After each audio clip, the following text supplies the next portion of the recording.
Для советского народа это была Великая Отечественная война. Он вел ее во имя свободы и независимости своей социалистической родины, во имя избавления Европы, да и всего мира от фашистского порабощения. 20 миллионов жизней советских людей унесла эта война. Наш народ не забудет ее никогда. Леонид Ильич Брежнев.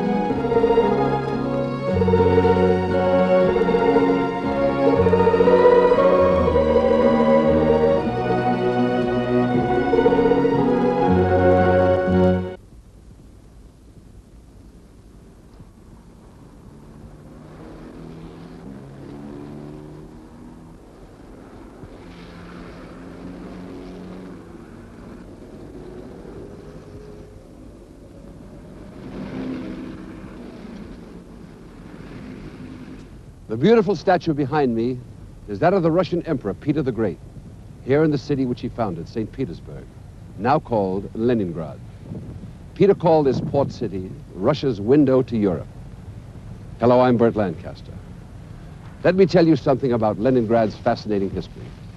In 1917, Leningrad was the site of the October Revolution, which signaled the end of the Tsarist regime and the beginning of the Soviet state. When Lenin died, the city was renamed in his memory. In the history of the unknown war, Leningrad stands out as a symbol of the courage and persistence of the Russian people. For days, weeks, months, years, Leningrad resisted capture by Hitler's forces. In the aching cold of winter, with nothing to eat, no way to keep warm, hundreds of thousands of Leningraders perished from starvation or simply froze to death. Still, they fought on.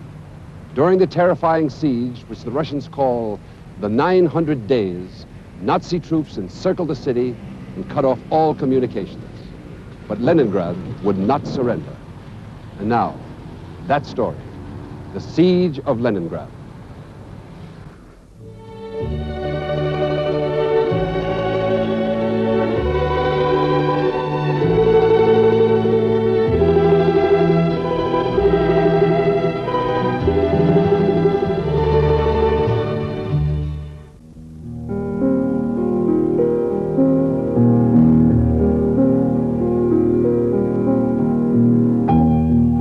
Leningrad, founded by Peter the Great on the marshes of the Neva River, one of the world's most beautiful cities, often called the Venice of the North, an extraordinary city that enjoys a very special place in the hearts of its citizens.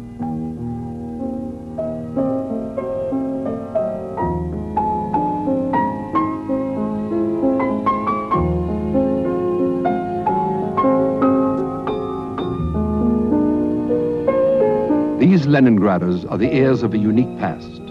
They are ordinary people, ordinary men, women, children. Like people everywhere, they fall in love, marry, raise families.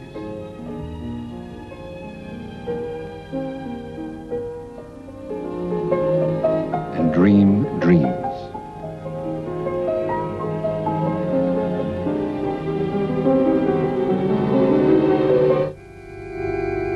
In 1941, there were over 2.5 million people in Leningrad. For them, the war would be different. Success or failure would depend as much on their strength as on the brilliance of the generals. 2.5 million Leningraders. 1 out of every 3 of them would die of starvation, of bombs, of shells, of sub-zero cold. They would die by the hundreds of thousands, men, women, children.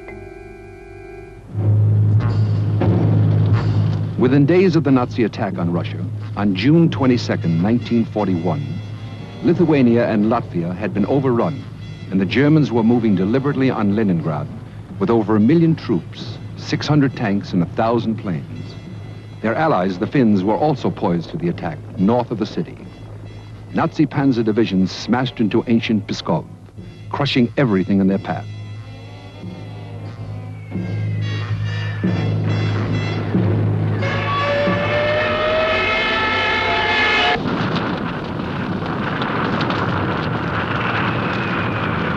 The road to Leningrad was in flames.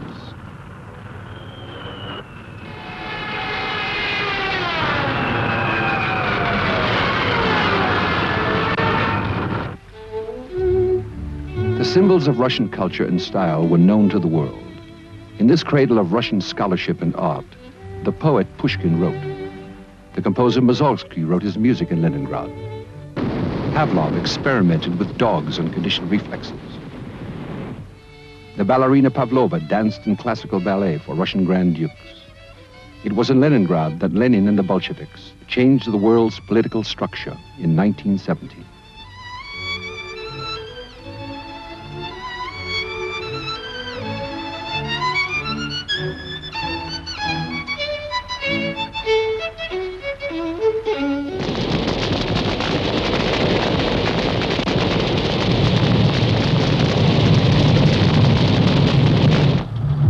The German Army Group Nord was expected to conquer Leningrad in 4 weeks by July 21st, 1941.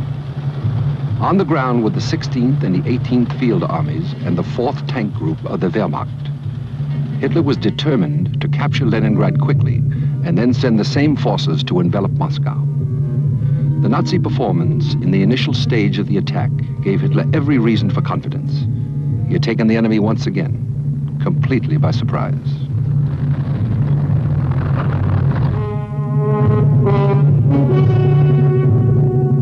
In command was Field Marshal Ritter von Lieb.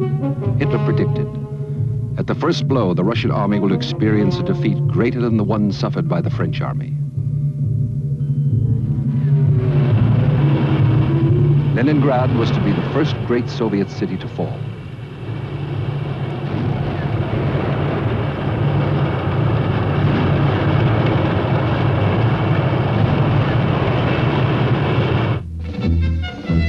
In all her long history, Leningrad had never been invaded.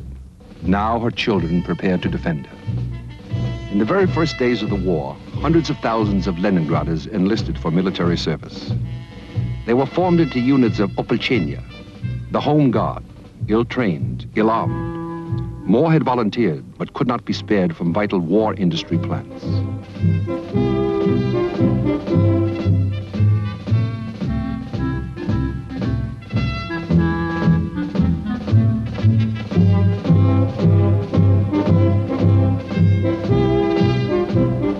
They marched off confidently, almost all of them to their deaths.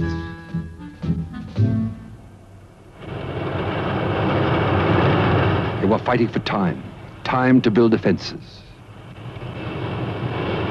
Into the birch forests, into the battle.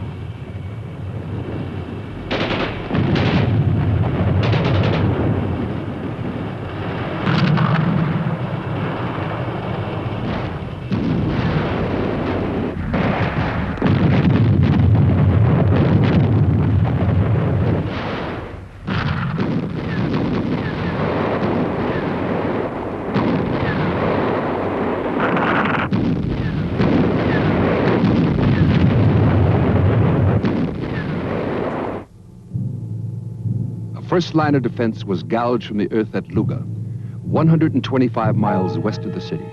It would stop the Germans for a few weeks.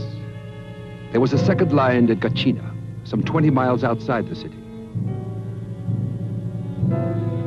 The innermost line of barricades, 22 miles long, ran along the city limits.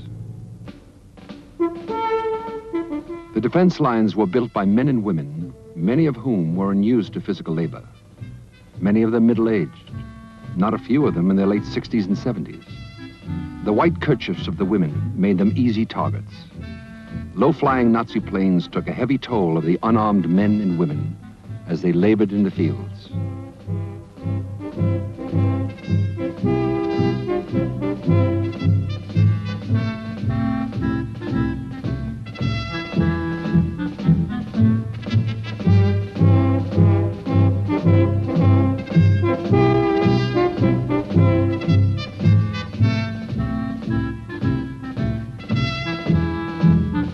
In all, they put up 350 miles of defense works, 15,000 bunkers. It took nearly 500,000 people to build them.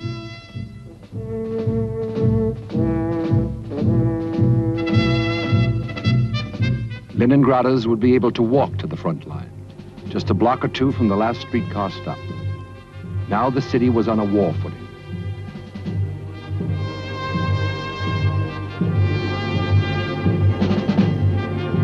Leningraders saw everything: the sky, the landscape, the killing ground, through the slits of their bunkers. The storm was drawing near. Hitler had announced that the city was to be wiped off the face of the earth.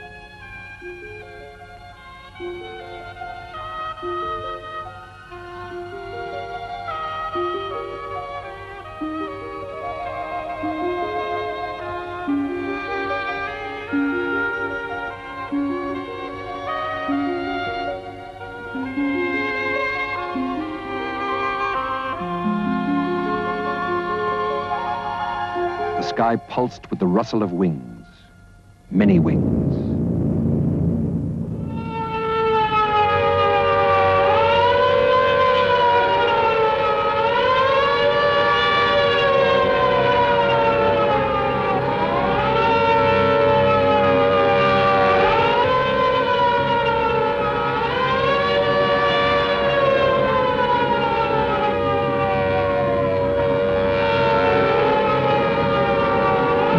Air attacks on Leningrad had begun September 6th, but the first intensive raid was September 8th.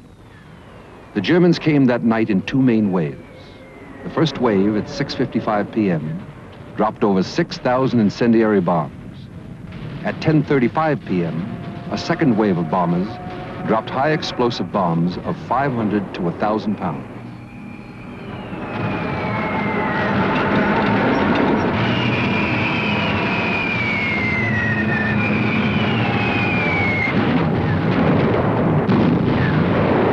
That day's air raid destroyed the Badaev warehouses, the city's main stockpile of food. It was an evil omen. Food was soon to become more precious than bullets.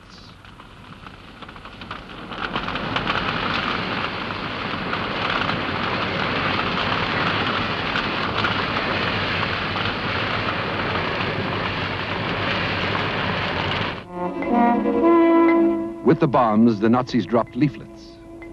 Today we shall do the bombing. Tomorrow you shall do the burying.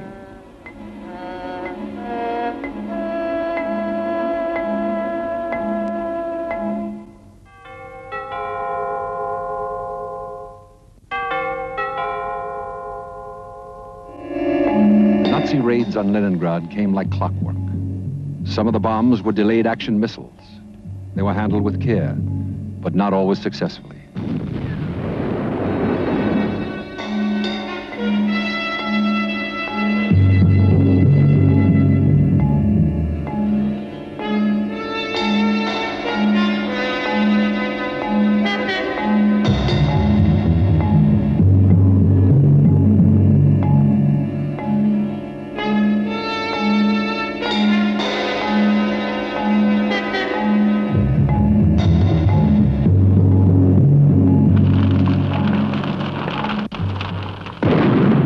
Hitler declared, the war against Russia is a war of ideologies. The capture of Leningrad will deprive the Russians of the symbol of their revolution.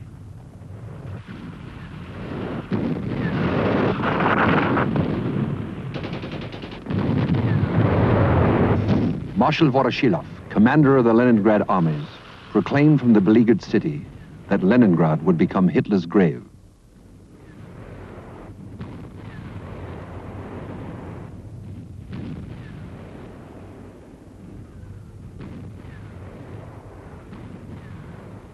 The Soviets struck out from Luga desperately and succeeded in turning the German thrust northward.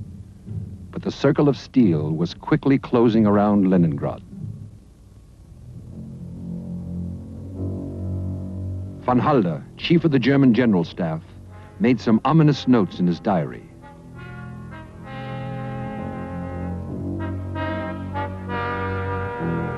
The Russians don't think of retreating.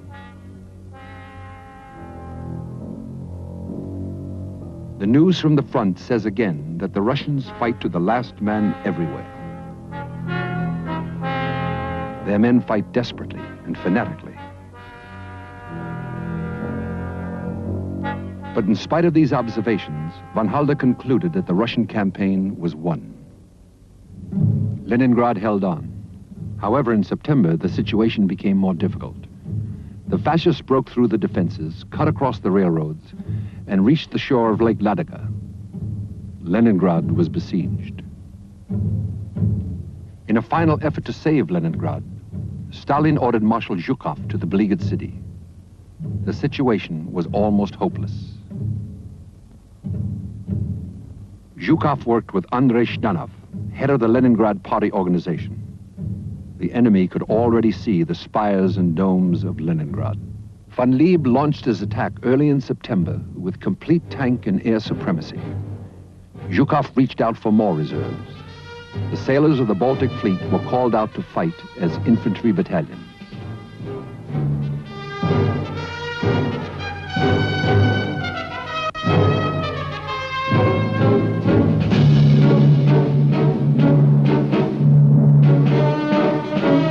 And they marched to the front with a mother's blessing.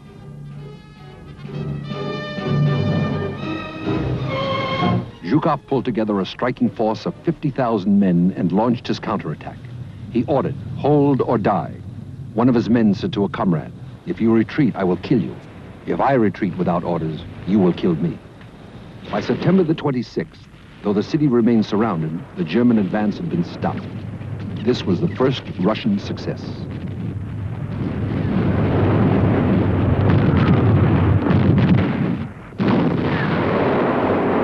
In Leningrad, they were confident of final victory, but they had yet to learn its full cost. The cost was heavy indeed. It was to be immortalized in bronze and stone.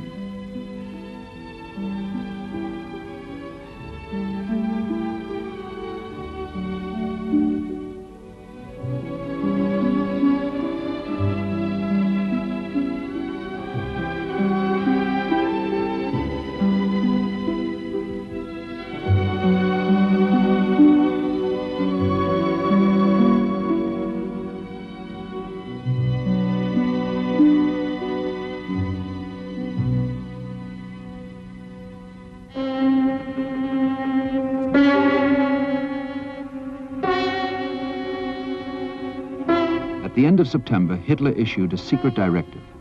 He ordered Leningrad erased from the face of the earth by bombers and heavy artillery. After the defeat of Soviet Russia, there would be no more reason for Leningrad's continued existence, he said. Should there be any offer of surrender, it was to be refused.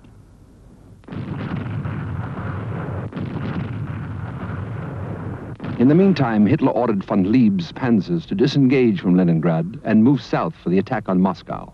The siege guns stayed.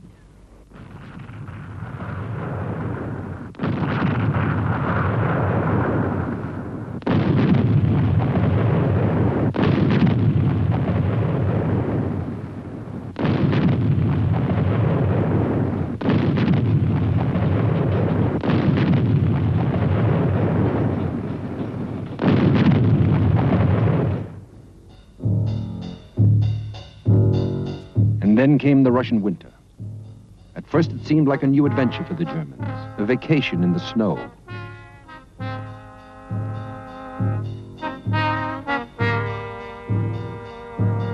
The Nazis could not yet imagine what it would be like to fight the Red Army in a winter campaign.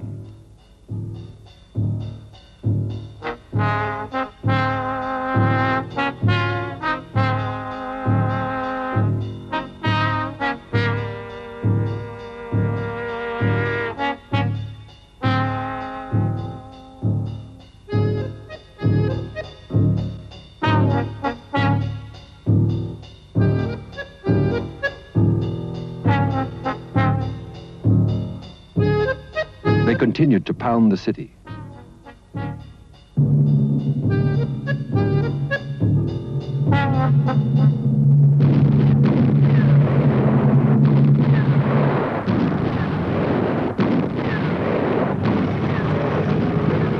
In Leningrad, 60,000 men and women volunteered to support the regular civil defense units.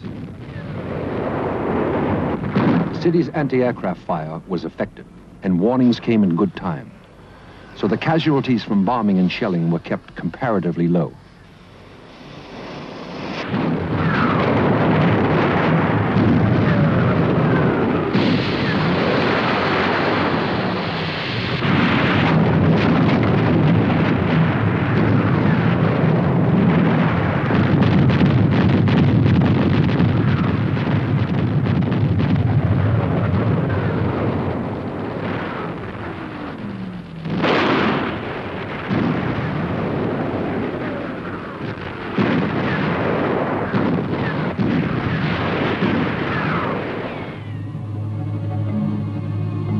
The winter had come early in 1941, and it would be severe. It added to Leningrad's trials. In December, the streetcar system ground to a halt. For Leningraders, in those bitter days of 1941, everything was at stake. Life, honor, happiness. They and the city they loved would be judged by how they responded to this mortal challenge. The city water mains froze solid. Pipes burst in apartments. Water had to be hauled from holes chopped in the ice of the Neva River.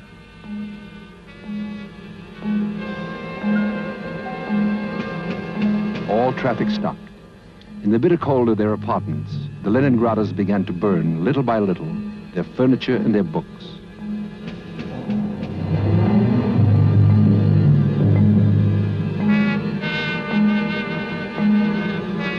Firewood was almost as valuable as life itself.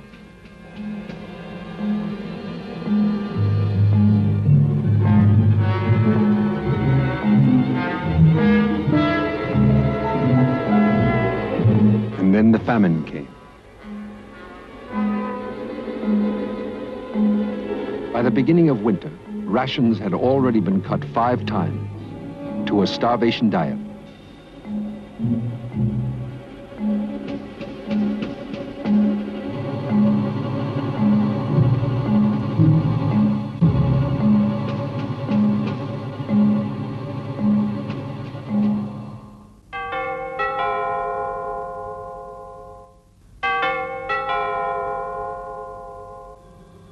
Blockaded, Leningrad had hardly enough food to sustain life. Bread was made from wood cellulose and the dust from flour mills, mixed with cottonseed cake, as bitter as quinine. The ration was 2 slices a day, 4½ ounces.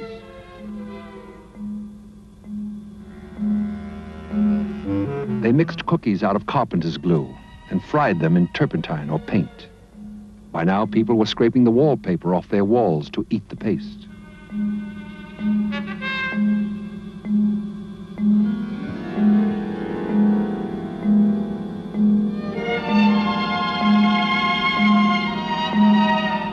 The soldiers volunteered to cut down their own rations to help the civilians. But this was impossible. Soldiers needed strength to fight. To lose a ration card meant almost certain death.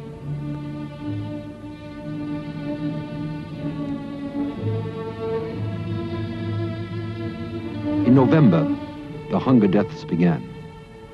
They would reach a total of more than 600,000 before the siege ended. There was a certain order about death in Leningrad. The elderly went first, quietly. Men died before women, then teenagers. Death could come at any moment, in any place.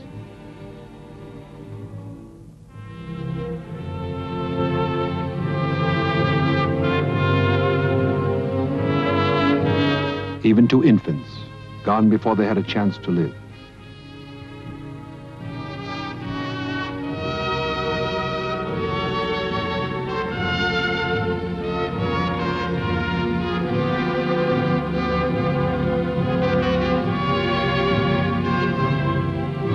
The birth rate dropped to 0. People began falling on the streets, dying where they lay. For the living, the corpses were evidence of their own fragile hold on life. Even some who tried to drag their own dead to the cemeteries themselves died on the way.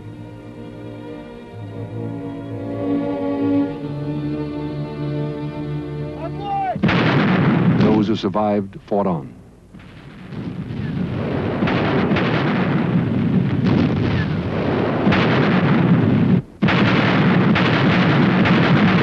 Nazi pressure was unrelenting. The temperature was dropping. It reached 5 below on the 14th of November.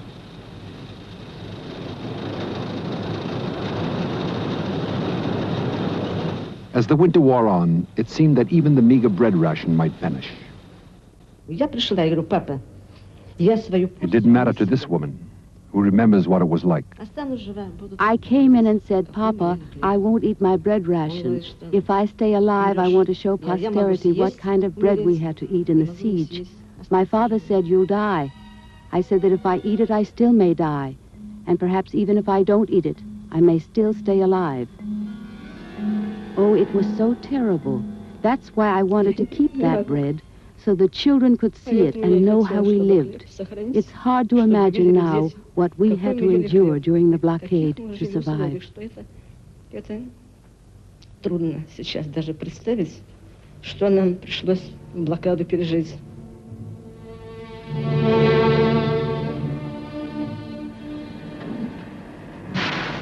In spite of the hardships, most of the plants in Leningrad continued to turn out munitions.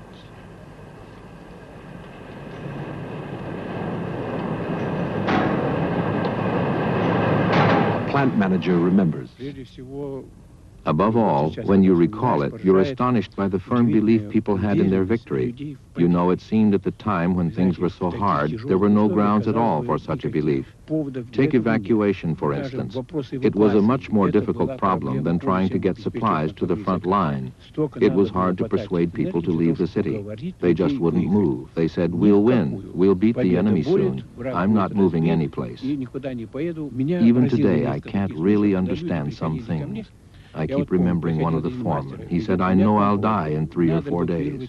I said, what nonsense are you talking? Why on earth will you be dead in 3 or 4 days? But he did. 3 or 4 days later, he died.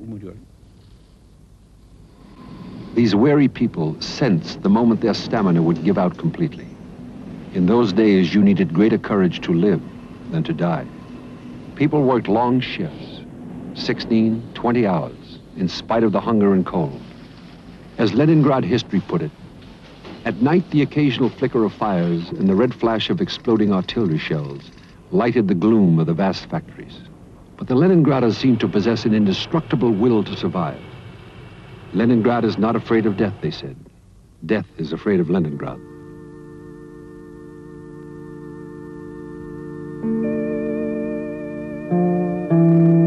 It was more than stubbornness, more than determination. It was a quiet, indestructible dedication that lasted until death.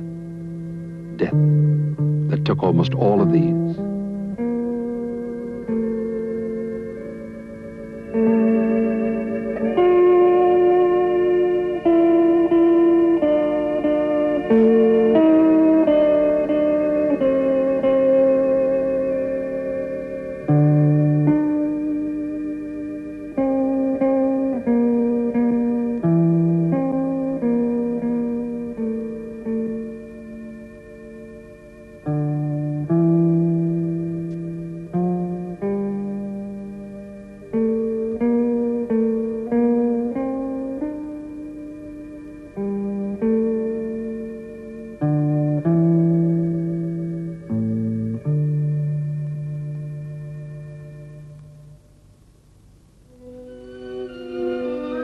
The city was dying, but the Leningraders didn't understand that. They had little food, little light, little heat, but they carried on their intellectual life.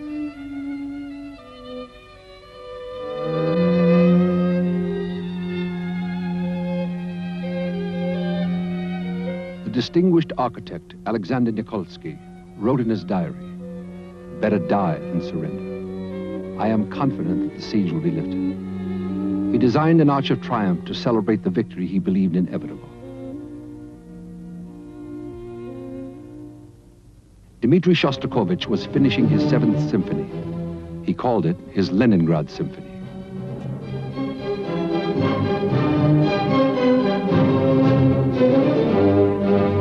It was to be performed in Leningrad in the Philharmonic's damaged concert hall. while German shells still burst outside. The musicians came from the front line for the occasion.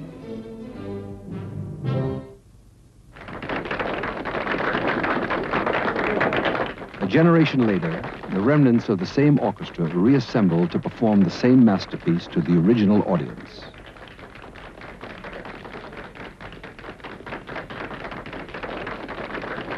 Only the survivors of the war were there.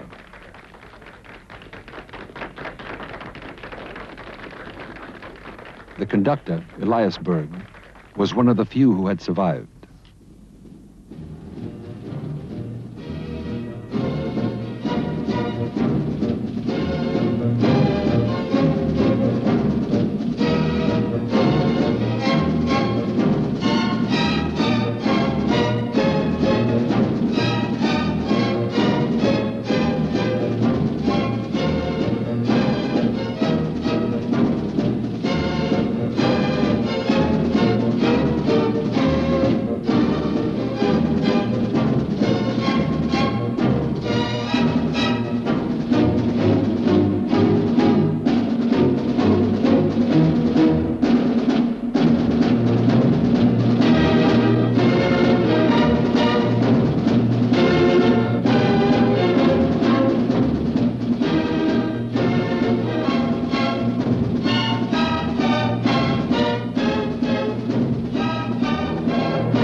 Supplies came in from all over the country by whatever means were available, but they were a trickle. There were too many mouths to feed. Partisans in villages outside the surrounded city, deep inside the German lines, brought in what food they could, risking their lives. They were near starvation themselves.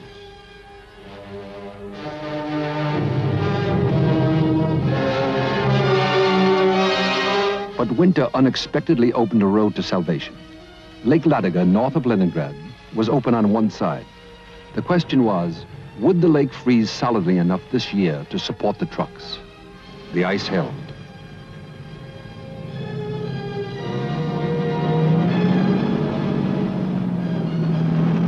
The convoys brought food in and took people out. The Leningraders began to call it the Road of Life.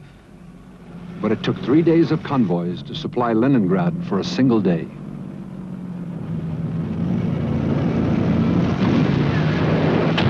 Early in January 1942, Leningrad was still on the knife edge of survival. Never had the city been closer to starvation. It was the most frightful period of the siege. But what did come in saved many lives.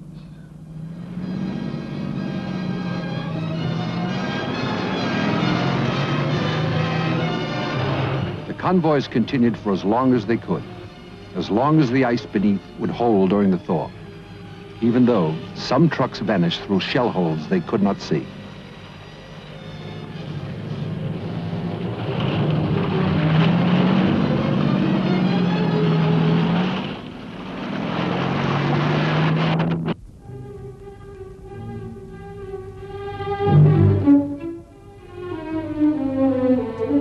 The spring of 1942 brought new hope, but it did not erase the memories. The city began to stir. It was not a rebirth, just a reaffirmation of life. People were very weak from lack of food, some so feeble that their bodies could not accept the nourishment they were given. They died of eating. But now the Leningraders attacked the mountains of rubble. The streetcars went back on their tracks.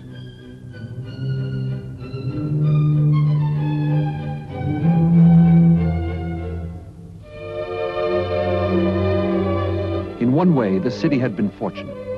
In spite of the effects of starvation, there were no epidemics, as everyone had feared. It was as if the people would not allow themselves to be sick.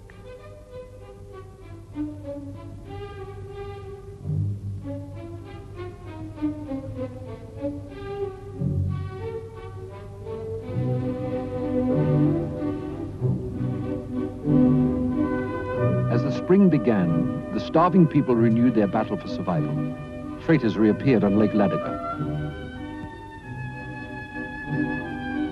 A pipeline was laid on the bed of the lake to bring in oil. The unknown war will return in a moment. The Siege of Leningrad. Motorboats towed in tanks full of fuel.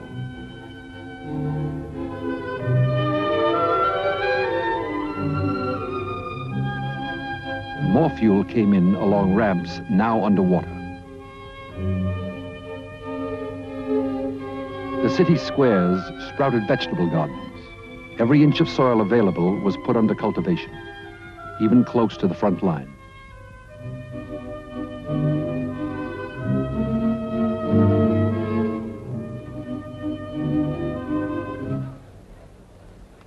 Goebbels had predicted, Leningrad is doomed to die of famine. But the people hadn't heard his prediction.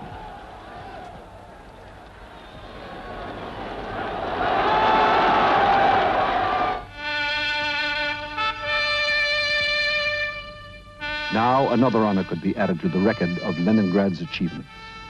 Not a flag or a banner, but a recognition of their survival to be treasured no less than the mementos of former military victories.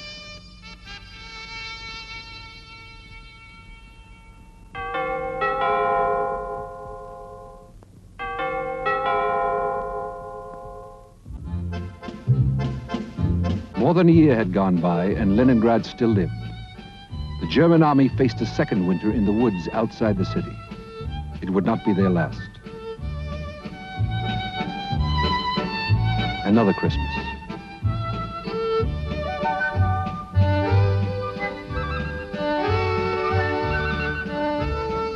Another winter making gifts for their children far away.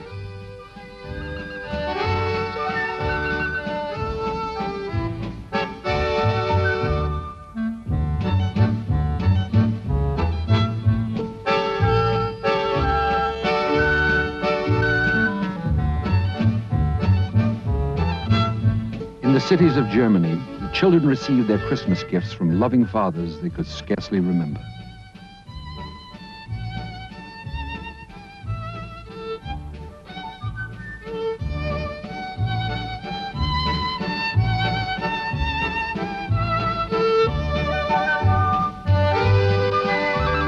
The same fathers who were shelling Leningrad's children.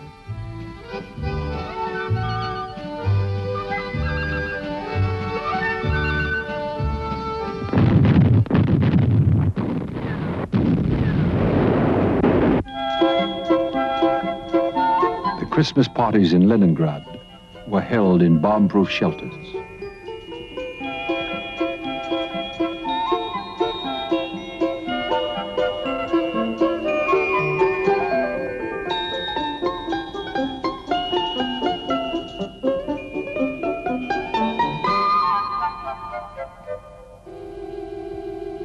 Every child got a present, a sad little lump of coarse black bread.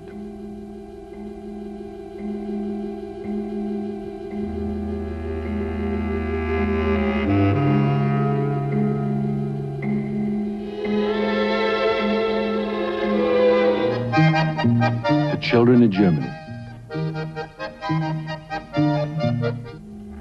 and in Russia, heirs to the outcome of this titanic struggle.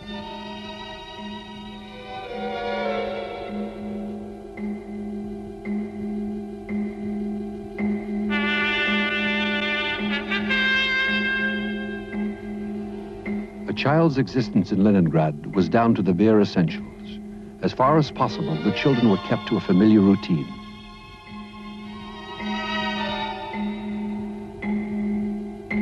A time for play. A time for school, but school in a shelter.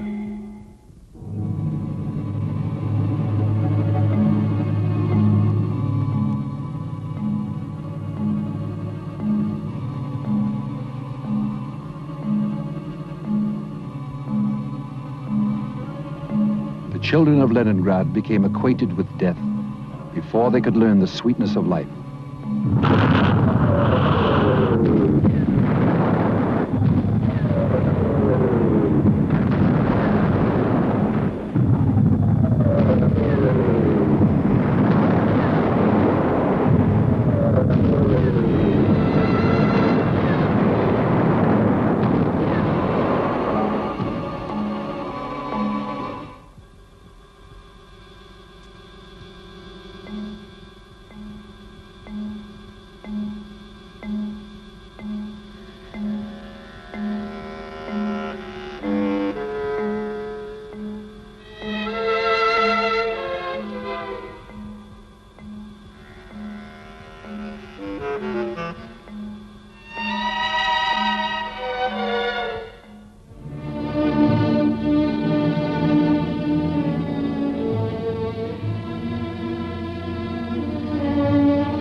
In Leningrad, they, the children, discovered early what it was to bury a mother or a father.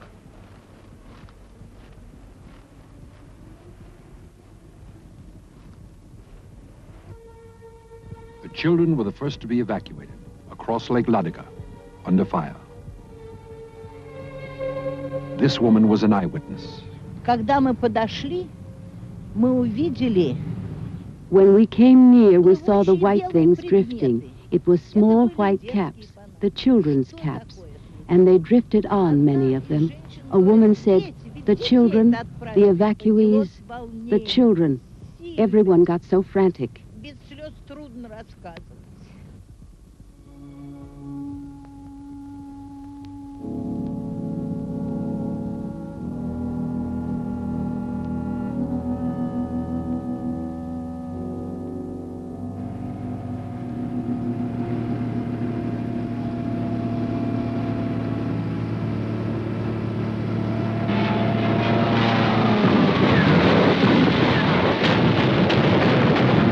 Ведь летчик, он знал. The pilot, the Nazi pilot, he knew who he was dropping his bombs on women and children.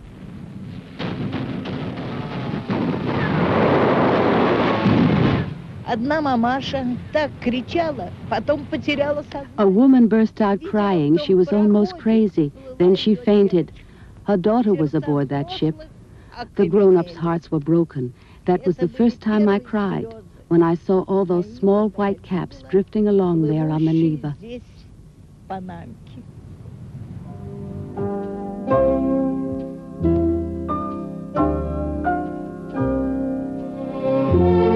One of the children, Tanya Savicheva, kept a diary throughout the siege.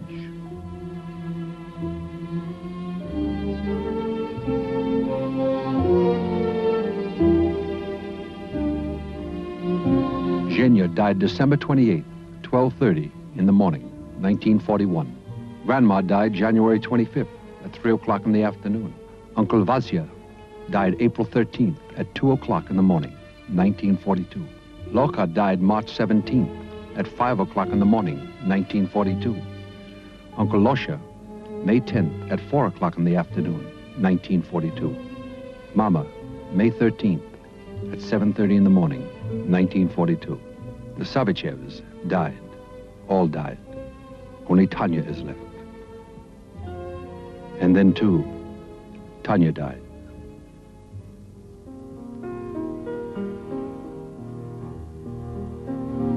Today in Leningrad, the memories are not allowed to die.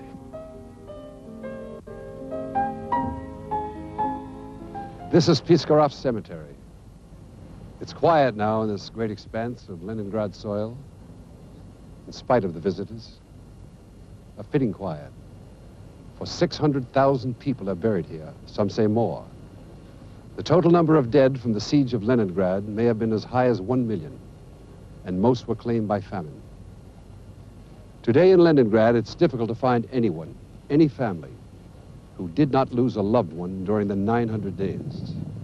This tragedy will never be forgotten by those who survived.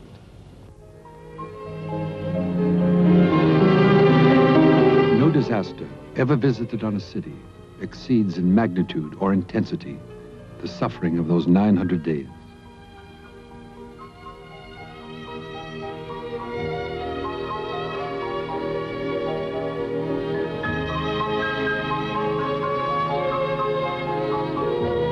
Mama, I returned the bread that you gave me.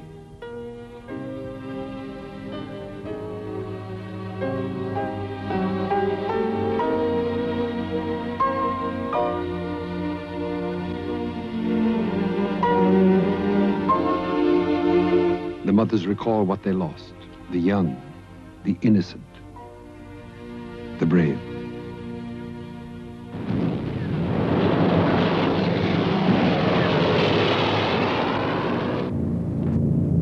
As 1943 began, the Nazis reaped the whirlwind. Hitler had conquered other cities in days, other countries in weeks. Leningrad had defied him, invincible. Now she would reply.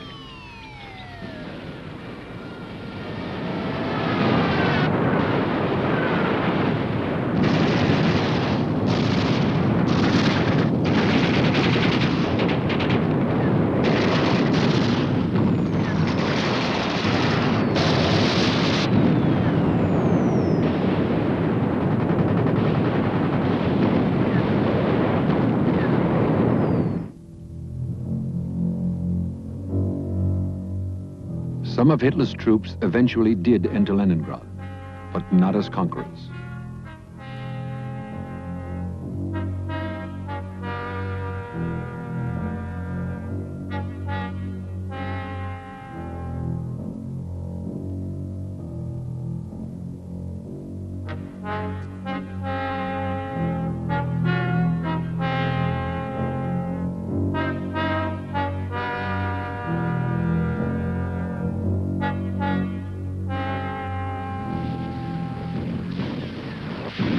The first major Soviet offensive launched nearly 200,000 men on two fronts on the Germans in their defensive positions of concrete and steel, some 3 stories deep in the ground.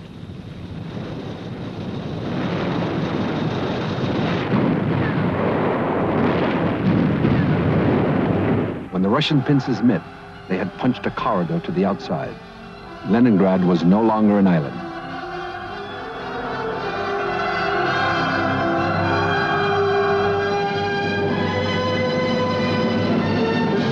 Leningrad had survived an ordeal that had started 6 months before Pearl Harbor and extended until 6 months before the Normandy invasion. The 900-day siege of Leningrad, the longest ever endured by a modern city, had come to an end. The Nazis had left hundreds of thousands of Leningraders homeless, destroyed 526 schools, 101 museums, 71 bridges, 1,000 factories, inflicted $80 billion worth of physical destruction, taken 1 million lives.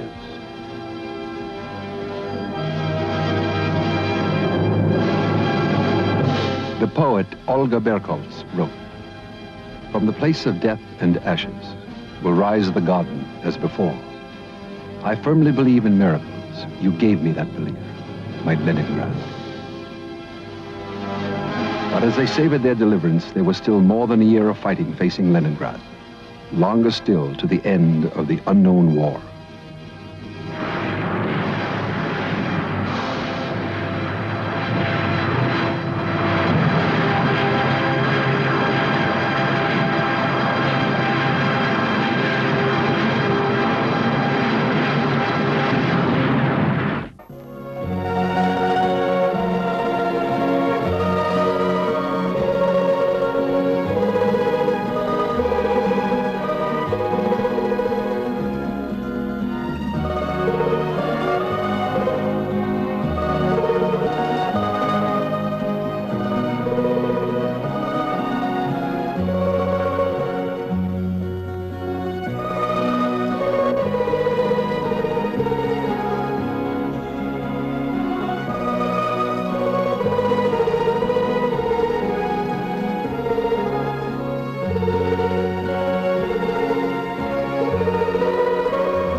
Our next story, to the east.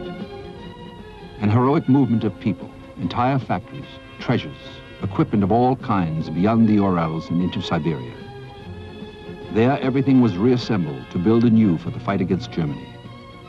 It was one of the least known struggles in the unknown war.